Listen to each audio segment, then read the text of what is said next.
కృష్ణుడు ఎంత పాలేరుతనం చేశాడో తెలుసా? సారథి అంటే మనం ఏదో గొప్ప అనుకోకూడదమ్మా. సారథికి రథికుడు ఆజ్ఞ ఎలా జారీ చేస్తాడో తెలుసా? 2 కాళ్ళు సారథి వీపుకు తగులుతూ ఉంటాయండి. రథికుడివి కుడివైపు తిప్పమంటే కుడికాలతో తంతాడమ్మా, రైట్ టర్న్. ఎడంవైపు తిప్పని చెప్పడానికి ఎడంకాలతో తంతాడమ్మా. 18 రోజులు పరమాత్మ ఈ అర్జునుడు తాపులన్నీ పడ్డాడమ్మా. Duty duty duty.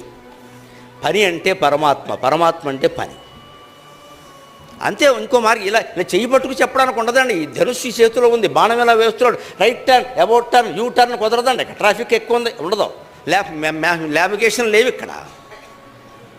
ఉన్న పద్ధతి ఏమిటంటే మూల భారతంలో ఉన్న విధానం సారథి నడిపించడం. ఎడంకాలతో ఇలా అంటారు అంటే ఎడంవైపు తిప్పని, కుడికాలతో ఇలా అంటారు కుడివైపు తిప్పని. దేవాది దేవుడు అనంతకోటి బ్రహ్మాండ నాయకుడు ఈయన గారి తాపులు పడ్డాడమ్మా మానవ జన్మెత్తిన పాపానికి.